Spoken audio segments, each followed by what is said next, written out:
Varicose veins కి సరైన చికిత్స కోసం సంప్రదించండి ఎవిస్ హాస్పిటల్. నమస్తే, మీరు చూస్తుంది సుమన్ టీవీ. నేను మీ కీర్తి. నాతో పాటు ప్రముఖ ఆస్ట్రాలజర్ బ్రహ్మశ్రీ నందిబట్ల శ్రీహరి శర్మ గురువు గారు ఉన్నారు. నమస్తే గురుగారు. వాగర్థావివ సంపృక్తౌ వాగర్థ ప్రతిపత్తయే జగతః పితరౌ వందే పార్వతీ పరమేశ్వరౌ. సదాశివ సమారంభాం శంకరాచార్య మధ్యమాం అస్మదాచార్య పర్యంతం వందే గురు పరంపరాం. ఆదిత్యాయ చ సోమాయ మంగళాయ బుధాయ చ గురు శుక్ర శనిభ్యశ్చ రాహవే కేతవే నమః. శృంగేరి జగద్గురు పీఠాధిపతులకి, కంచి పీఠాధిపతులకి నమస్కారములు తెలియజేసుకుంటూ కార్యక్రమాన్ని ప్రారంభిద్దాం. గురుగారు, జనరల్గా మీరు చెప్పే మాటల్లో కూడా ఎలాంటి ప్రాబ్లమ్స్ అయినా లేకపోతే ఎలాంటి పనులైనా ముందు పడాలి అని అంటే పితృల అనుగ్రహం ఉండాలి, పితృదేవతల అనుగ్రహం ఉండాలి అని చెప్తూ ఉంటారు. కానీ కొన్నిసార్లు చూస్తుంటే మనం ఈ జన్మలో అనుభవించేది అది మంచైనా చెడైనా దానికి కూడా పెద్దల ఆశీర్వాదం, పాప పుణ్యాల ఫలం కూడా ఈ కుటుంబం అంతా కూడా అనుభవిస్తుంది అని చెప్తూ ఉంటారు. దాని ద్వారా పెళ్ళిళ్ళు కాకపోవడం కానివ్వండి, సత్సంతానం కలగకపోవడం కానివ్వండి, అసలు సంతానమే కలగకపోవడం కానివ్వండి, ఏ కష్టం కూడా కడ తీర్చకుండా, ఏది చేసినా ముందడుగు పడకుండా, నోట్లో దాకా వచ్చిన ముద్ద నోట్లో కూడా పోకుండా అలాంటి ప్రాబ్లమ్స్ వస్తూ ఉంటాయి కదా. మరి వీటికి పరిష్కారం ఏంటి గురుగారు? మనం గమనించుకుంటేనమ్మా, ప్రస్తుతం ఉన్నటువంటి సమాజంలో చాలామంది సమస్యలతో బాధపడుతున్నారు. అనేక రకాలైనటువంటి సమస్యలు. దీనికి గల కారణము ఏంటి అని తెలుసుకోలేకపోతున్నారు. వాళ్ళకి సమస్య వచ్చినప్పుడు దగ్గరలోని పండితులను సంప్రదించినప్పుడు వాళ్ళు ఏదో ఈ పూజలు కానీ, జపాలు కానీ, హోమాలు కానీ, లేకపోతే ఇలాంటి రుద్రాక్షలు వేసుకోండి అని, లేదా రత్నాలు ధరించండి అని చెప్పి చెప్తుంటుంటారు. ఆ పరిహారాలు పాటిస్తారు. కానీ ఎంత విశ్వాసము, నమ్మకం పెట్టుకొని ఉన్నా చాలా సందర్భాలలో వాళ్ళు అనుకున్నటువంటి పనులు నెరవేర్చుకోలేకపోతారు. ఇప్పుడు మీరు అన్నట్టుగానే పూర్వం ఒకప్పుడు వివాహాలు తొందరగా అయిపోయేటివి. కానీ ఇప్పుడు చక్కటి జాబ్ ఉంది, లక్షలు సంపాదిస్తుంటారు అబ్బాయిలు, అమ్మాయిలు అందంగా ఉంటారు, ఆస్తి ఉంటుంది, కానీ అసలు వివాహమే కుదరదు. పోనీ వివాహం జరిగింది, ఆనందంగా ఉంటున్నారంటే దాంపత్య సమస్యలు. ఎంతోమంది బయట సమాజంలోనమ్మా పెళ్ళిళ్ళు అయిపోయిన తర్వాత 2-3 నెలలకే డైవోర్స్లు, 3-4 డైవోర్స్లు అయిన వాళ్ళు కూడా ఉన్నారు. అంటే దాంపత్యం అనేటువంటిది ఆనందించలేకపోతున్నారు. పోనీ పెళ్ళైపోయింది, దాంపత్యం బాగుంది అని అంటే సంతానం కలగట్లేరు. డాక్టర్ దగ్గర పోతే ఏ లోపం లేదు, అంతా బాగానే ఉందని అంటారు. మరి ఎందుకు అలాగే ఇది సంతానం కంటే కూడా రోగాల బారిన ఎక్కువగా పడుతున్నారు? ఒకప్పుడు మంచి ఆరోగ్యంగా ఉన్నవాళ్ళు ఇప్పుడు రోగాల బారిన. అంటే కొంతమందికి ఎలా ఉంటుందంటేనమ్మా, ఆ రోగాలు కూడా టెస్ట్లకు కానీ పోతే అన్నీ బాగున్నాయని వస్తాయి, కానీ వీళ్ళు మాత్రం బయటకు వచ్చిన తర్వాత రోగాలతో బాధపడుతుంటారు. డాక్టర్లు ఏమో ఏం లేదంటారు, మనకేమో అనేక రకాల సమస్యలు, కాళ్ళు అడిగేస్తే అడిగేయలేకపోతున్నారు, పని చేయలేకపోతున్నారు. సమస్య మాత్రం అన్ఐడెంటిఫైడ్ ఇల్నెస్ అని అంటారు వీటిని. ఇంకా చెప్పాలి అని అంటే పురుషాంకురం అనగా వంశాభివృద్ధి కోసం, పురుషుడి కోసం ప్రయత్నం చేస్తున్న సంతానం ఆడపిల్లలే ఉంటుంటారు. అంతేకాకుండా చాలామంది జీవితాలలో ఎన్నో ప్రయత్నాలు చేస్తుంటారు. మంచి ఉద్యోగం లభించడం కోసం కానీ, లేకపోతే జీవితంలో పైకి ఎదగడం కోసం ప్రతి ప్రయత్నము, అన్ని అవకాశాలు అయిపోతున్నట్టే. ఇక మనకు వచ్చేసింది, శాంక్షన్ అయిపోయింది, ఇంకా ఈ టెండర్ వేసాము, లేకపోతే ఈ పలానా చేసాము, మనకు అన్నీ కంప్లీట్ అయిపోతుందని అనుకుంటుంటాం, నోటి దాకా వచ్చి వెనక్కి వెళ్ళిపోతుంటాం. అంటే ఎందుకు ఇలా దోబూచులాడుతుంది విజయం? ఎందుకు దోబూచులాడుతుంది? మన ప్రయత్నంలో ఏమన్నా లోపం ఉందా అని చాలామంది అనుకుంటుంటారు. ప్రయత్నంలో లోపం ఉండదు. వాళ్ళకి సంబంధించినటువంటి కొన్ని శాప ప్రభావాలు మానవుల్ని ఇబ్బంది పెడుతున్నాయి. అయితే ఇటువంటి మానవుడికి సంబంధించినటువంటి ఇప్పుడు మనము మొదలు మెరిట్స్ అండ్ డిమెరిట్స్ అని అంటారు కదా గురుగారు. ఇప్పుడు మంచి కంటే ఇప్పుడు మొదలు చెడు ఎలా ఈ సమాజంలో ప్రభావితం చేస్తుంది అనేది మనం తెలియజేసుకున్నాం. అంటే ఎలా ఉందనంటే, ఒకప్పుడు ఈ యొక్క సంబంధించినటువంటి సమస్యలన్నీ ఎదుర్కొంటున్నారు అని అంటే మానవుడు 5 రకాలైనటువంటి శాపాలతో ఇబ్బంది పడుతుంటుంటాడు. మొట్టమొదటిది పితృశాపము, 2 స్త్రీ శాపము, 3 గురు శాపము, తర్వాత 4 సర్పశాపము, 5 దైవ శాపము. ఇవన్నీ 5 రకాలైనటువంటి శాప ప్రభావాలతో మానవుడు ఇబ్బంది పడుతూ ఉంటుంటాడు. చాలా ప్రత్యేకమైనటువంటిది పితృశాప ప్రభావం. అయితే ఒకప్పుడు ఇంతమంది ఒక 30 ఏళ్ల కింద పితృశాపాల గురించి ఎవరు ఎక్కువగా చెప్పుకోవాలి. కానీ ఈ మధ్య 10-15 సంవత్సరాల నుంచి మానవులు అనేక రకాలుగా సమస్యలు పడుతున్నారు. ఎందుకు అని చెప్పి మన దగ్గరికి అపాయింట్మెంట్స్ కోసం వచ్చిన తర్వాత ఈ సంబంధించినటువంటి ఈ పరిహారాలు ఎన్ని చేయించినా వాళ్ళు సక్సెస్ కాలేకపోతున్నారు ఎందుకని చెప్పి రీసెర్చ్ చేస్తే పితృశాప ప్రభావం.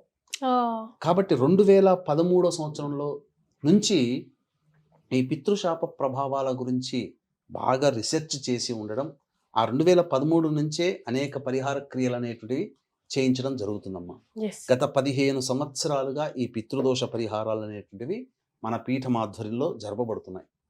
అయితే శాస్త్రీయాన్ని అనుసరించి, శాస్త్ర ప్రమాణాన్ని అనుసరించి పితృదోషము ఎటువంటి వాళ్ళకి ఉంటుంది, ఏ ఏ లక్షణాలు వాళ్ళకు ఉంటాయనేటువంటి విషయాన్ని మనం శాస్త్ర ప్రకారము నిజాయితీగా చెప్పి చేయిస్తున్నాం. కానీ ఈ రోజున కొంతమంది ధనార్జనే ధ్యేయంగా ఇప్పుడు మనుషుల్ని భయపెడితే తప్ప, ఈ దోషం ఉంది అని చెప్పి భయపెడితే తప్ప వాళ్ళు పూజలు చేసుకోరు, వినరు. వాళ్ళ మంచి అవసరం లేదు, ఎదుటి వాళ్ళ యొక్క మంచి కోరట్లేదు ఇప్పుడు చాలామంది.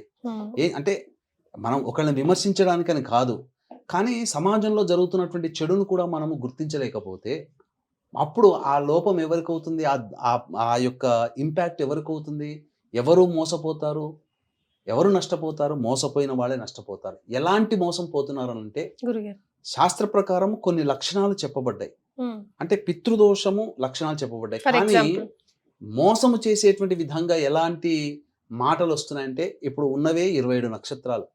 27 నక్షత్రాలు చాలా గొప్పవి. వేటిగా కొన్ని కోట్ల నక్షత్రాలలో మానవులకి అనుసంధానంగా ఉన్నవి, జీవితానికి పనికొచ్చేటువంటివి 27 నక్షత్రాలు చెప్పబడినప్పుడు ఇవి దోషం ఎలా అవుతాయి అని చెప్పి ఎవరు సమాధానం చెప్పలేదు. ఇదంతా ఏంటంటే ధనార్జనే ధ్యేయంగా ఒక కల్పితంగా అవును గురుగారు. ఈ మధ్య అంటే మేము గురువు అన్నప్పుడు ఎవరైనా కూడా మీరు చూపించే టార్చ్ లైట్ వెలుగులోనే మేము నడుస్తూ ఉంటాం కదా గురుగారు. మరి ఇప్పుడు ఈ నక్షత్రమా, విశాఖ నక్షత్రమా ఫర్ ఎగ్జాంపుల్ అస్సలు పనికిరాదు, జ్యేష్ఠాన అస్సలు పనికిరాదు అని నిజంగానే అలా భయపెట్టిస్తున్నారు. ఆ పెళ్లిళ్ళు కూడా అవ్వట్లేదు పాపం ఆ నక్షత్రం అనవసరంగా బహిరంగంగా చెప్పడం వల్ల. అదే కాకుండా ఈ దోషాలు అనేటువంటివి ఉన్నవే 27 నక్షత్రాలు. 19 నక్షత్రాలు దోషపూరితం. ఈ 19 నక్షత్రాల్లో పుడితే పితృశాపం అని భయపెట్టేస్తున్నారు. ప్రతి కుటుంబంలో, ఒక కుటుంబంలో 4 ఉంటారమ్మా. 4లో పుణ్యాత్ములు మాత్రమే మిగిలిన 8 నక్షత్రాల్లో పుడతారా? మరి 4 ఉన్న కుటుంబంలో ఎవరో ఒకరు ఈ నక్షత్రంలో, ఈ 19 నక్షత్రాల్లో పుడతారు కదా. మరి ఆ 19 నక్షత్రాల్లో పుడితేనే దోషం అంటే అమ్మో మనకేదో పెద్ద దోషం ఉంది, మనం చేయించుకోవాలి, లేకపోతే మన జీవితం పోతుందేమో, అతలాకుతలం అయిపోతామో అనే భయంతో చేయించుకుంటున్నారు తప్ప నిజంగా దోషం ఉందని చెప్పి చేయించుకోవట్లేదు, భయపెట్టి చేయిస్తున్నారు. అంతేకాకుండా నా వీడియో చూస్తేనే పితృదోషం ఉన్న వాళ్ళే మా వీడియో చూస్తారు, ఇలాంటి మాటలు అసలు ఎక్కడుందమ్మా? అంటే ఇప్పుడు ఒక సినిమాలో ఎంతో కాశ్మీర సినిమాలు ఉంటాయి, అంటే దయ్యంగా అవ్వాల్సిన వాళ్ళందరే అటువంటి దయ్యం సినిమాలు చూస్తున్నారా? దేవుడి సినిమాలు అంటే పుణ్యాత్ములు మాత్రమే దేవుడి సినిమాలు చూస్తున్నారా? అట్లా కాదు కదా. అంటే ఏంటంటే ఒక సైకలాజికల్గా హిప్నోటైజ్ చేయడం అనమాట మనుషుల్ని. నువ్వు నాకు చూసావంటే నీకు దోషం ఉన్నట్టు, అంటే వెంబడి పరిగెత్తుకొచ్చి మేము వీడియో చూసాం, మాకు దోషం ఉంది, మేము చేయించుకుంటాం, డబ్బులు కట్టి చేయించుకోవడం. ఇలాంటి అపప్రథ నక్షత్రాలు, ఈ 19 నక్షత్రాలు దోషాలని నేను ఎంతోమంది పెద్ద పెద్ద జ్యోతిష పండితుల్ని, నాకన్నా గొప్ప వాళ్ళని నేను కనుక్కున్నాను. కానీ వాళ్ళు చెప్పింది ఏంటంటే అటువంటి వ్యక్తులు ధనం సముపార్జన పాపంతో కూడుకున్నది, అటువంటి వాళ్ళ వల్ల జనాలు అనవసరంగా నష్టపోతున్నారని చెప్పడం జరిగింది. కాబట్టి అంతేకాకుండా అసలు జ్యోతిష్య పరిజ్ఞానం లేకుండా ఈ సంబంధించినటువంటి వాటిని చెప్పడం అనేటువంటిది కూడా జరుగుతుంది. ప్రతిదానికి కూడా ఈ పితృశాపం అంటే అసలు పితృదోషము అనంటే ఏందో తెలుసుకోవాలి జనాలు. కానీ ఎక్కడ మీరు వీక్షించేటువంటి ప్రేక్షకులు కూడా ఎక్కడా కూడా ఈ నక్షత్రాల్లో పుడితేనే పితృదోషము అని అన్నా, నా వీడియో చూస్తేనే పితృదోషం ఉన్నట్టు లెక్క, ఇంకా నీకు సంబంధించి ఈ మంచి జరగలేదు అని అంటే ఇంకా నీకు మంచి టైం రాలేదు కాబట్టి ఈ వీడియో చూస్తేనే నీకు మంచి టైం వచ్చింది కాబోలు, నువ్వు చేయించుకోవాలి అనే సైకలాజికల్ హిప్నోటైజ్ చేసేసి ఇది చేయడం అనేటువంటిది చాలా తప్పు. చాలా మంది చేస్తున్నారు ఇప్పుడు ఇటువంటి కొత్తగా కొత్త వేషాలు. ఎందుకంటే మనుషుల్ని భయపెట్టి చెప్పేది శాస్త్రం కాదమ్మా, కానీ భయపెట్టించి ఇటువంటి పనులు చేస్తున్నారు. కాబట్టి అటువంటి వాటికి మీరు ఏమాత్రం కూడా స్పందించకండి. ఎందుకనంటే పితృదోషం లక్షణాలు చెబుతాను. తండ్రి వైపు 6 తరాలు, తల్లి వైపు 3 తరాలలో ఏవైనా దుర్మరణాలు, అంటే దుర్మరణాలు అంటే road accident, fire accident, suicide attempt, నదిలో బావిలో పడి చనిపోవడం, ఇంట్లోంచి వెళ్ళిపోవడం, లివర్ ఫెయిల్యూర్, కిడ్నీ ఫెయిల్యూర్, క్యాన్సర్తో చనిపోవడం, 60 సంవత్సరాల లోపల కుటుంబ సభ్యులు ఏ విధంగానైనా చనిపోయినా, పెళ్లి కాకుండా అబ్బాయి కానీ అమ్మాయి కానీ చనిపోయినా, 60 సంవత్సరాలు కూడా పెళ్లి కావు కొంతమందికి, ఆడవాళ్ళకి మగవాళ్ళకి, అలా చనిపోయినా పితృదోషం ఉన్నట్టే లెక్క. కాలసర్పదోషంలో జన్మించిన, కరోనాతో చనిపోయిన, ఇంట్లో కుటుంబ సభ్యుల్లో పిండ ప్రదానాలు చేయకుండా కొంతమంది ఉంటుంటారు, అటువంటి కుటుంబాలలో కూడా పితృదోషం ఉంటుంది. అయితే జాతకం ఉన్నవాళ్ళు ఈ సంబంధించినటువంటి పితృదోషం గురించి చూపించుకొని చేయించుకుంటారు. మరి జాతకం లేని వాళ్ళు, చాలా మందికి జాతకాలు ఉండవు, టైం కరెక్ట్ గా ఉండదు. అంతేకాకుండా ఒక కుటుంబంలో ఒకరి ఇది పితృదోషం అనేది వ్యక్తికి సంబంధించిన పితృదోషం కాదు, కుటుంబానికి సంబంధించింది. అందుకనే తండ్రి తల్లి అంటే ఎవరమ్మా, కుటుంబమే కదా. మరి కాబట్టి అక్కడ మీరు వీక్షించిన ప్రేక్షకులు గమనించాల్సింది ఏంటంటే, ఒకరి జాతకంలో లేకపోతే లేదని కాదు, ఎవరికో ఒకరి అందరికి వర్తిస్తుంది. ఇప్పుడు ఈ కాలంలో నలుగురి జాతకాలు చూపించుకునే శక్తి అందరికి ఉండదు కదా. కాబట్టి ఇప్పుడు ఏంటనంటే, ఇంటి పెద్ద కూడా కాదమ్మా, ఒకరి జాతకంలో కనబడకపోవచ్చు, భర్త జాతకంలో లేదా భార్య జాతకంలో లేదా కొడుకు జాతకంలో బిడ్డ జాతకంలో ఉండవచ్చు, కానీ నలుగురికి జాతకాలు చూపించుకొని ఉందా లేదా అని చెప్పించుకునే శక్తి ఈ కాలంలో అందరికీ లేదు కదా. కష్టపడితే కానీ రూపాయి ఎక్కడి నుంచి వస్తుంది, కష్టపడితేనే వస్తుంది. కాబట్టి ఇప్పుడు మనం కొన్ని లక్షణాలు, అంటే ఏ లక్షణాలు గనక ఉంటే పితృదోషం ఉంటుంది అని తెలుసుకునే విధంగా కొన్ని లక్షణాలు అనేటువంటివి మనం చెప్పవచ్చు. ఆ లక్షణాలు, ఇప్పుడు మనం చెప్పుకోబోయే లక్షణాలు గనక కుటుంబంలో గనక ఉంటే ఖచ్చితంగా ఆ కుటుంబంలో పితృదోషం ఉన్నట్టే లెక్క. ఏమా లక్షణాలు, ఎలా తెలుసుకోవడము, దానికి ఎటువంటి పరిహారాలు చేయాలి అనేటువంటిది మనం తెలుసుకోవచ్చు. వీక్షించేటువంటి ప్రేక్షకులకు కూడా గమనిక, ఈ నెల 26వ తారీఖు రోజున ద్వాదశి మరియు మూల నక్షత్రం ఉన్నటువంటి అద్భుతమైన రోజు, ఆదివారము, ద్వాదశి తిథి విష్ణువుకు సంబంధించినటువంటి తిథి. ఆ రోజున మోక్షాన్ని ప్రసాదించేవాడు విష్ణువు కాబట్టి మీ పితృదేవతల మోక్షార్థమై, ఈ పితృదోషం ఉన్నటువంటి వాళ్ళ కోసమై 25వ తారీఖు రోజున హైదరాబాద్ నుంచి బయలుదేరడం జరుగుతుంది. ఈ పితృదోష నివారణ పూజలు 26వ తారీఖు రోజున మన పీఠం ఆధ్వర్యంలో జరపబడతాయి. అవకాశం ఉన్న వాళ్ళు కార్యక్రమ తదనంతరం కాంటాక్ట్ చేసి ఆ యొక్క రిజిస్ట్రేషన్ వివరాలు తెలుసుకోవచ్చు. కొన్ని సీట్లు మాత్రమే ఉన్నాయని చెప్పవచ్చండి. గురుగారు, మరి పితృదోషం వీళ్ళకి ఉంది అని ఎలా తెలుసుకోవడం, లక్షణాలు ఎలా కనిపిస్తాయి, రెమెడీస్ ఏం ఫాలో అవ్వాలి? ఫస్ట్ లక్షణాల విషయంలోకి వచ్చేసేసరికి తరచూ కుటుంబ సభ్యులు యాక్సిడెంట్స్కి గురవుతున్నా, అలాగే కేవలం ఆడపిల్లలే సంతానం ఉంటారు, పురుష సంతానం ఉండదు, అటువంటి కుటుంబాలలో పితృదోషం. కొన్ని కుటుంబాల్లో ఇంటర్ కాస్ట్ ఇంటర్ రిలీజియన్ మ్యారేజ్లు జరుగుతాయి, ఆ కుటుంబాల్లో పితృదోషం. అలాగే తరచు ప్రయోగాలకి గురి అవుతున్నా, అంటే కొంతమంది చేతబడి ఇవన్నీ చేస్తుంటారు కదా, తరచు కుటుంబ సభ్యులు గురవుతున్నా, నరదృష్టి ఎక్కువగా ఉంటున్నా, అలాగే వ్యాపారం ఎదుగుదల, గొప్పగా ఇల్లు కట్టుకుంటారు, పిల్లలు బాగా చదువుతుంటారు, అలా నరదృష్టి పడ్డ కొంతకాలానికి అన్ని వ్యాపారం తగ్గిపోతుంది, పిల్లలు చదువులో ఉండరు, ఇంట్లో ప్రశాంతత ఉండదు, కొత్తగా ఇల్లు కట్టుకొని ఆనందంగా ఉందామని, అటువంటి కుటుంబాల్లో పితృశాపం. అలాగే కుటుంబంలో శారీరక మానసిక లోపాలతో పిల్లలు జన్మించి ఆ విధంగా బాధపడుతున్నా, అలాగే సంఘ వ్యతిరేక శక్తులతో చేతులు కలిపి కుటుంబ సభ్యులు కారాగార వాసమై ఉన్నా, అలాగే చేతిలోని ఆహారం తరచూ నేలపాలవుతున్నా, ఇంట్లో నల్లాలు చక్కగా ఉంటాయి, వారం బాగుంటాయి, మళ్ళీ బొట్టు బొట్టుగా రాలుతున్నా, గోడలకి క్రాక్స్ వస్తున్నా, అలాగే చీమలు, బొద్దింకలు, జిల్ల పురుగులు ఎక్కువగా ఇంట్లో సంచారం చేస్తున్నా, ఆ కుటుంబాల్లో పితృదోషం ఉంటుంది. అంతేకాకుండా పెళ్లిళ్ళు కాకుండా ఇబ్బందులు పడుతున్నా, పెళ్లిళ్ళై దాంపత్యం లేకుండా ఉండి 3-4 డైవర్స్లైనా, అన్నీ బాగున్నా సంతానం కలగకపోయినా వాళ్ళలో పితృదోషం ఉంటుంది. అంతేకాకుండా కలలో కూడా కారాగార వాసమైనట్టు, సుడిగుండంలో చిక్కుకున్నట్టు, పెద్దవాళ్ళు, గతించిన వాళ్ళు తరచూ కలలో కనిపిస్తూ ఉన్నా ఆ కుటుంబంలో పితృదోషం ఉంటుంది. ఆవుని చంపిన, స్త్రీ హత్య, గోహత్య, బ్రాహ్మణ హత్య, పిల్లిని చంపిన వాళ్ళకి పితృదోషం ఆపాదించబడుతుంది. అంతేకాకుండా ఇక ఎన్నో ప్రయత్నాలు చేస్తుంటారమ్మా, కానీ అన్ని నోటి దగ్గర దాకా వచ్చి వెనక్కి వెళ్ళిపోతుంటాయి, వాళ్ళకి పితృదోషం ఉంటుంది. అటువంటి కుటుంబాలలో పితృదోషం ఉంటుంది. గొప్పగా ఆలోచన చేసి కోట్లు సంపాదించి ఒక అనాలోచిత నిర్ణయం తీసుకొని స్టాక్స్లో పెట్టడమో లేకపోతే ఎవరికైనా అప్పు ఇవ్వడమో, ఇక తిరిగి రావు. ఇక మొత్తం సంపాదించిందంతా కోల్పోతారు. ఫ్లైట్లో తిరిగిన వాళ్ళు బండి వేసుకొని సైకిల్ మీద స్కూటర్ మీద వెళ్ళాల్సిన పరిస్థితులు వస్తుంటాయి. అటువంటి కుటుంబం గొప్పగా బతికి అకస్మాత్తుగా దిగజారిపోయిన వాళ్ళ కుటుంబాల్లో పితృదోషం ఉంటుంది. అంతేకాకుండా ఒక సంవత్సరంలో వాళ్ళకి అంటే వీక్షించేటువంటి ప్రేక్షకుల్లో వాళ్ళకి తెలిసినటువంటి ఒక 10-12 కుటుంబాలు ఒకే సంవత్సరంలో పెళ్లిళ్ళు అవుతాయి. కొన్ని కుటుంబాలు చాలా జీవితంలో పైకి వస్తాయి, కానీ కొన్ని కుటుంబాలు ఎదుగుదల బొదుగుదల ఉండదు. ఎక్కడ వేసిన గొంగడ అక్కడే ఉంటుంది. అటువంటి కుటుంబాలలో పితృదోషం ఉంటుంది. ఇక ఏ జన్మల్లో ఏ పాపం చేశామరా, చాలా సమస్యలు, అసలు నరకం అంటూ అనుభవిస్తున్నాము అనేటువంటి వాళ్ళు ఉంటారు కదా, ఆ కుటుంబాల్లో పితృదోషం ఉంటుంది. ఆర్థిక పరమైన సమస్యలు తరచూ ఎదుర్కొనే కుటుంబాలలో పితృదోషం అనేటువంటిది ఉంటుంది. కాబట్టి కరోనాతో ఎవరైనా చనిపోయినా పితృదోషం. ఎందుకంటే భయంతోనే పోయారు. ఇప్పుడు మీకు ఈ పితృదోషానికి సంబంధించినటువంటి బాగా చూసుకుంటే నందమూరి తారక రామారావు గారి కుటుంబం వాళ్ళన్నీ కూడా అబ్నార్మల్ డెత్స్. ఎవరివి సహజంగా ఉన్నాయి? హరికృష్ణ కొడుకు, ఉమామహేశ్వరి, రెండవ కొడుకు బిడ్డ మనవరాలు, అలాగే వాళ్ళ ఎన్టీఆర్ గారి నాన్నగారు లక్ష్మయ్య చౌదరి గారు, ఇలా చాలా మంది. మన జూనియర్ ఎన్టీఆర్ కూడా దాదాపు మృత్యు కోరలోకి వెళ్ళి బయటకు వచ్చాడు. సూర్యాపేటలో యాక్సిడెంట్ అయింది కదా. అలాగే చాలా మందికి ఇలా అనేక రకాలుగా సమస్యలతో బాధపడుతున్నారు. అంతేకాకుండా ఉదయ్ కిరణ్ చూడండి అమ్మా, వాళ్ళ అన్నయ్య ఎంబీబీఎస్ చదువుతున్నప్పుడు ఆ విధంగా చనిపోయాడు, సూసైడ్ చేసుకొని.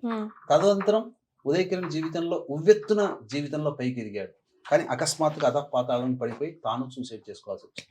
ఇటువంటి కుటుంబాలలో పితృదోషం ఉంటుంది. అంతేకాకుండా మనకు చాలా బాగా తెలిసినటువంటి హీరో బిచ్చగాడు సినిమా, యాంటోనీ హీరో, ఆయన కూతురు 9వ తరగతి చదువుతున్నప్పుడు, ఇంటర్మీడియట్ చదువుతున్నప్పుడు ఊరేసుకుని చనిపోయింది. కానీ వాళ్ళ లోపల విచారిస్తే ఆ యాంటోనీ వాళ్ళ నాన్న తాను 9వ తరగతి చదువుతున్నప్పుడు సూసైడ్ చేసుకున్నాడు. ఆ టెండెన్సీ అంటే ఒక తరంలో జరిగిన ఈ సంబంధించినటువంటి దుర్మరణం మిగతా తరాలకు కూడా కంటిన్యూ అవుతుంది. ఇది తెలుసుకోలేక చాలా మంది ఏమైపోతుందంటే ఇబ్బందికర పరిస్థితులు ఎదుర్కొంటున్నారు. కాబట్టి మనకు దాదు కదా, మన బాబాయిల కొడుకుల్లో చనిపోయారు కదా, మన పేనత్తలు కదా, మనకేంటి సంబంధం అంటారు. ఇది కుటుంబానికి సంబంధించిన 7 తరాలు చూసుకోవాలి. కాబట్టి తండ్రి వైపు 6 తరాలు, తల్లి వైపు 3 తరాలు ఖచ్చితంగా చూసుకొని ఉంటే గనక ఖచ్చితంగా ఈ పరిహారం చేసుకోవాలి. కానీ ఇప్పుడు చేసేటువంటి విధానాల్లో చాలా మంది ఇంతకుముందు చెప్పినాం కదా, కొన్ని నక్షత్రాలని చెప్పడము, లేకపోతే వీడియో చూస్తేనే నాకు దోషం ఉందని చెప్పడం, ఇట్లాంటి వాళ్ళు చేసేటువంటి ఏంటనంటే ఒకే బ్రాహ్మణుని పెట్టి అసలు ఈ పరిహారం కోసం చేసుకోవాలనుకున్నప్పుడు ఏంటంటే చక్కగా గణపతి పూజలో సంకల్పము, ప్రేత సంకల్పము, శుభ సంకల్పం. అంటే చనిపోయిన వాళ్ళకి ఉత్తమ గతి పొందాలి, మంచి మన సమస్యలు తీరాలి, మన కోరిక నెరవేరాలని శుభ సంకల్పం. తదనంతరం మోక్షనారాయణ బలి పూజ, పంచదేవత ఆరాధన అనేటువంటిది.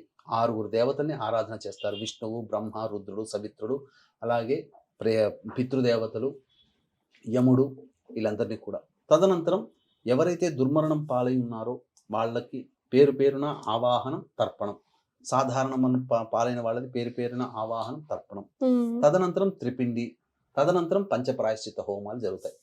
అయితే ఇది శశాస్త్రీయంగా జరుగుతుంది. మన ఆధ్వర్యంలోనైతే చక్కగా సూక్త పారాయణానికి 10-15 మంది బ్రాహ్మణులు సూక్త పారాయణం చేయాలి. అప్పుడు 10-15 మంది బ్రాహ్మణుల్ని పెడతాం. అలాగే నిదానముగా చక్కగా చేయించగలిగేటువంటి బ్రాహ్మణుల్ని మనం పెట్టగలుగుతున్నాం. హోమం దగ్గర కనీసం 3 బ్రాహ్మణుల్ని మనం చేస్తున్నాం. మోసం చేసేటువంటి విధానాలు ఎలా ఉంటుందంటే ఒక బ్రాహ్మణుడితోనే ఈ తతకం అంతా పూర్తి చేస్తారు. మీకు ఆ ఒక్కడే కనబడతాడు. మనకేమైపోతే మనకు సపరేట్గా పెట్టారు కదా అని అంటారు.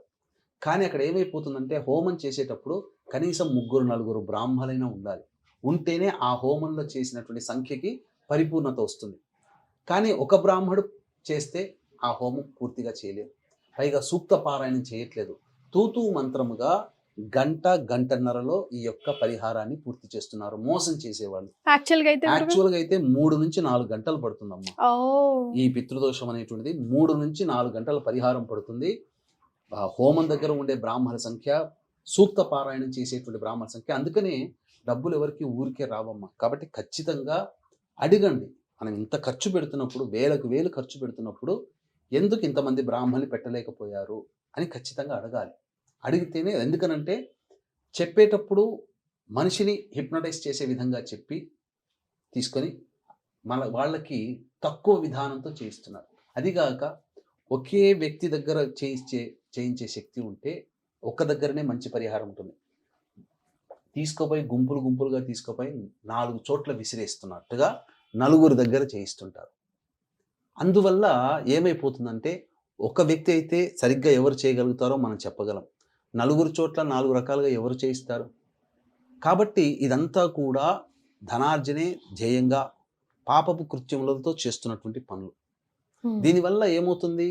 వాళ్ళ పాపంలో వాళ్ళకి మనం పరిహారం పాలు రాకపోగా చేయించిన వాడికి కూడా పంచుకున్నట్టు. ఇంకా పాపం చుట్టుకుంటుంది. రైట్. అది అనుభవించినప్పుడు తెలుస్తుంది. Right. కాబట్టి మన దగ్గర అయితే గత 15 సంవత్సరాలుగా సశాస్త్రీయముగా విధి విధానానిగా దైవ ప్రమాణాన్ని అనుసరించి మనం శాస్త్ర ప్రమాణాన్ని అనుసరించి ఈ కార్యక్రమం చేయిస్తున్నాం. కాబట్టి అవకాశం ఉన్న వాళ్ళు 26వ తారీఖు రోజున జరిగేటువంటి కార్యక్రమంలో నమోదు చేసుకోవచ్చు. ఈ పితృదోషం అనేటువంటిది ఖచ్చితంగా పాటించడం అనేటువంటిది, ఇటువంటి సమస్యలు ఉన్న వాళ్ళు పాటిస్తే తదనంతరం పితృదేవతల యొక్క అనుగ్రహంతో మంచి జరుగుతుంది.